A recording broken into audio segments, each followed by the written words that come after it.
2:30 కాదైతే ఇవాళ 10:30. 10:30. ఓకే, చెప్పండి. అందరికి నమస్కారం. సరిపోదా శనివారం చాలా స్పెషల్ ఫిలిం నాకు కూడా. ఎందుకంటే నాకు దీంట్లో చాలా క్లోజ్ అసోసియేషన్ ఉంది. ఫస్ట్గా Kalyan, producer Kalyan. First film కళ్యాణ్ది. చాలా ప్యాషనేట్ ప్రొడ్యూసర్. దసరా తర్వాత నేను కనెక్ట్ అయిన చాలా తక్కువ మంది ప్రొడ్యూసర్స్లో గంటలు సోది పెట్టేది కళ్యాణ్తోనే. ఆల్ ది బెస్ట్ కళ్యాణ్ గారు. సినిమా పెద్ద బ్లాక్ బస్టర్ అవ్వాలని కోరుకుంటున్నాను. అండ్ నెక్స్ట్ వచ్చేసి వివేక్ ఆత్రేయ. అంటే నేను చాలా స్పెషల్గా చెప్పాలి, చాలా రేర్ డైరెక్టర్ వివేక్ ఆత్రేయ లాంటి వాళ్ళు. మేబీ వివేక్కి నేను దసరా నుంచి పరిచయం ఉండొచ్చు, కానీ నాకు వివేక్ బ్రోచేవారు ఎవరా నుంచే తెలుసు. చాలా తక్కువ మంది డైరెక్టర్లు థియేటర్లో ఆడియన్స్తో మాట్లాడుతుంటారు. అందులో నాకు ఇప్పుడు నా జనరేషన్ అది ఎట్లనో కానీ వివేక్ గురించి చెప్పాలంటే, బ్రోచేవారు ఎవర్రా మాదాపూర్ హైటెక్ థియేటర్లో ఆ 10 రూపాయల థియేటర్ కొనుక్కొని కూర్చొని బ్రోచేవారు ఎవర్రా చూస్తున్నాను. అంటే నాకు ఎందుకు నాతో మాట్లాడుతున్నాడు ఈడు అనే ఫీలింగ్ ఎందుకు వచ్చిందంటే, ఇది చెప్పొచ్చు లేదో చెప్పేస్తా. ఓకే, నేను ఇంటర్మీడియట్ ఫెయిల్ అయ్యా ఫస్ట్. అంటే ఇంటర్ పాస్ అయితే మా డాడీ నన్ను బీటెక్ చేయించి అటుదికి పంపిస్తాడేమో అని కావాలని ఒక సబ్జెక్ట్ ఆపాయన్నమాట.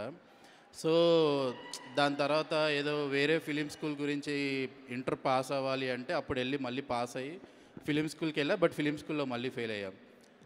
బట్ అప్పుడు పాస్ అయినందుకు నా దగ్గర ఇంటర్మీడియట్ సర్టిఫికేట్ వచ్చింది కదా అని మా డాడీ మా బాబాయ్లు అందరూ వచ్చేసి ఇంకా డిగ్రీ జాయిన్గా, అట్లీస్ట్ ఓపెన్ డిగ్రీ జాయిన్ కానీ, ఎందుకంటే నాకు ఇక్కడేమో ఎక్కడ అవకాశాలు రావట్లేదు. సరే వీళ్ళందరూ నన్ను ఎందుకు అడుగుతున్నారు ఇప్పుడు 2 years తర్వాత బీటెక్ జాయిన్గా, డిగ్రీ జాయిన్గా ఆలోచిస్తే మేబీ ఇంటర్మీడియట్ సర్టిఫికేట్లు ఉన్నాయి కాబట్టే కదా అని చెప్పేసి ఓ రోజు కోపం వచ్చి 7th క్లాస్ నాది board exam, 7th 10th intermediate అన్నీ తగలబెట్టాను అన్నమాట. అది బ్రోచేవారు ఎవరాల్లో ఒక క్యారెక్టర్ అలా తగలబెట్టడమో చించేయడమో చేస్తుంది. నాకు అది బాగా కనెక్ట్ అయింది. నీ అమ్మాయిడు ఎవర్రా నా సీనే రాసిండు అంటే అట్లా చాలా తక్కువ మంది డైరెక్టర్లు మనతో మాట్లాడుతుంటాడు సినిమాలో. సో నాకు వివేక్ అక్క నుంచి బాగా కనెక్ట్ అయిన డైరెక్టర్. నాకు నాని అన్న అంటే చాలా ఇష్టం, పిచ్చి. మేబీ మా డాడీ మా అమ్మ తర్వాత అంత ఇష్టం అన్నమాట మనిషి. బట్ నాకు మోర్ దెన్ ఈ సినిమాకి నాని అన్న కంటే నేను వివేక్ గురించి పెద్ద హిట్ అవ్వాలని కోరుకుంటున్నాను. అంతే అనుకుంటా. Thank you. కాదు ఇంకొకటి ఉంది. మేబీ అన్న నేను నీకు ఇందాక చెప్తున్నట్టు, లేదంటే నేను కలిసిన ప్రతిసారి నిన్ను టార్చర్ పెట్టేది నేనే అనుకుంటా. నాకు నీ దగ్గర నుంచి మాస్ అని. ప్లీజ్ ఇంకా నువ్వు మాస్ సినిమాలే చెయ్యన్నా, ఇది నా పర్సనల్ రిక్వెస్ట్.